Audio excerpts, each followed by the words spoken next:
Hello bachcho, let's read the question. The question is a source-based question from the chapter Water Resources, class 10 Geo. So let's read about it. Question says read the information below and answer the questions that follow. हमें information को पढ़ना है और questions के answer देने हैं. So let's read.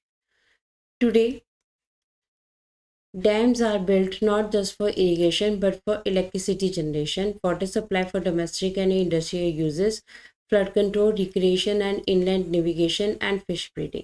देखिए कहते हैं डैम्स जो आज हैं ना सिर्फ वो इरिगेशन के लिए यूज़ हो रहे हैं, मतलब इनका पानी जो है ना सिर्फ एग्रीकल्चर के लिए यूज़ हो रहा है पर इलेक्ट्रिसिटी जनरेशन भी हो रही है इस पानी से, वाटर सप्लाई डोमेस्टिक पर्पसेस के लिए भी की जा रही है, इंडस्ट्री में भी इसका पानी यूज़ किया जा रहा है, फ्लड को भी कंट्रोल किया जा रहा है, लोग अपना मनोरंजन भी करते हैं, यहाँ पे रिक्रिएशन एक्टिविटीज़ भी करते हैं, लेक पे आके इनलैंड नेविगेशन भी हो रहा है और फिश ब्रीडिंग भी हो रहा है. So hence dams are now referred to as multi-purpose projects where the many uses of the impounded water are integrated with one another. इसीलिए हमारे पास क्या है, यहाँ पे क्या होता है कि डैम्स जो है मल्टीपर्पज़ प्रोजेक्ट्स हैं जो क्या कर रहे हैं, जो हमारे पास बहुत सारे पर्पसेस को सॉल्व कर रहे हैं. So for example, in the Satluj Beas River, the basin Bhaka Nangal project water is being used both for hydro power production and irrigation. For example अगर कहते हैं भागा नंगल प्रोजेक्ट की बात करें हम, जो सतलुज ब्यास रिवर के ऊपर है, उस पर ना सिर्फ हाइडल पावर प्रोडक्शन होती है, हाइडल इलेक्ट्रिसिटी प्रोड्यूस होती है, पर उसका पानी इरिगेशन के लिए यूज़ भी होता है. Similarly the Hirakud project in Mahanadi basin integrates conservation of water with flood control. ठीक है, इस तरह से हीराकुड प्रोजेक्ट जो है महानदी बेसिन के ऊपर बनाया गया है, वाटर को कंजर्व भी करता है और फ्लड को कंट्रोल भी करता है.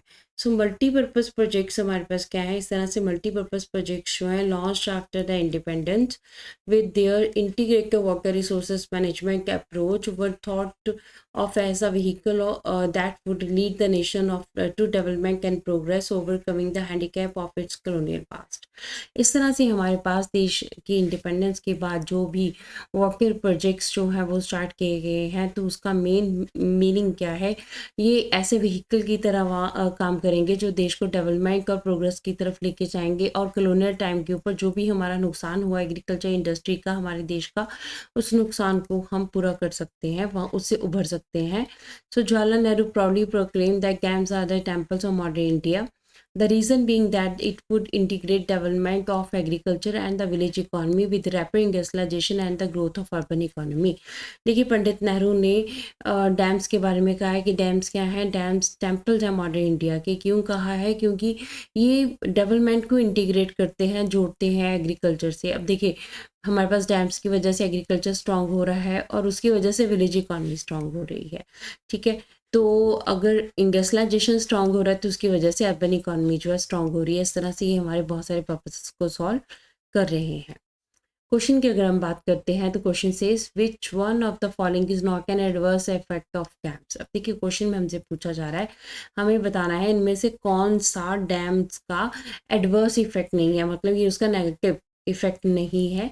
Let's read about it. Option A says interstate water disputes, दो स्टेट्स के बीच में पानी को लेके झगड़ा. B says excessive sedimentation of reservoir, sedimentation का रेट का काफ़ी ज़्यादा बढ़ जाना रिजर्वर में जहाँ पे पानी स्टोर किया हुआ है. सी डिस्प्लेसमेंट ऑफ पॉपुलेशन, पॉपुलेशन जो है ऐसे डिस्प्लेसमेंट होती है जहाँ पे डैम बनाया जाता है उस एरिया में पॉपुलेशन को जो है वो हटाया जाता है. D flood control. तो क्वेश्चन में हमसे पूछा है नॉट एन एडवर्स इफेक्ट, कौन सा जो है इसका बुरा प्रभाव नहीं है. Let's read about answer. Answer says dams are multi-purpose projects are having many advantages as well as disadvantages. हमारे पास डैम्स की बहुत सारे एडवांटेजेस हैं, बहुत सारे डिसएडवांटेजेस हैं. सो डैम्स जो हैं they are helpful to control the floods as they store the river water. ठीक है, डैम्स क्या करते हैं, डैम्स हमें हेल्प करते हैं क्या करने के लिए, पानी को स्टोर करने के लिए.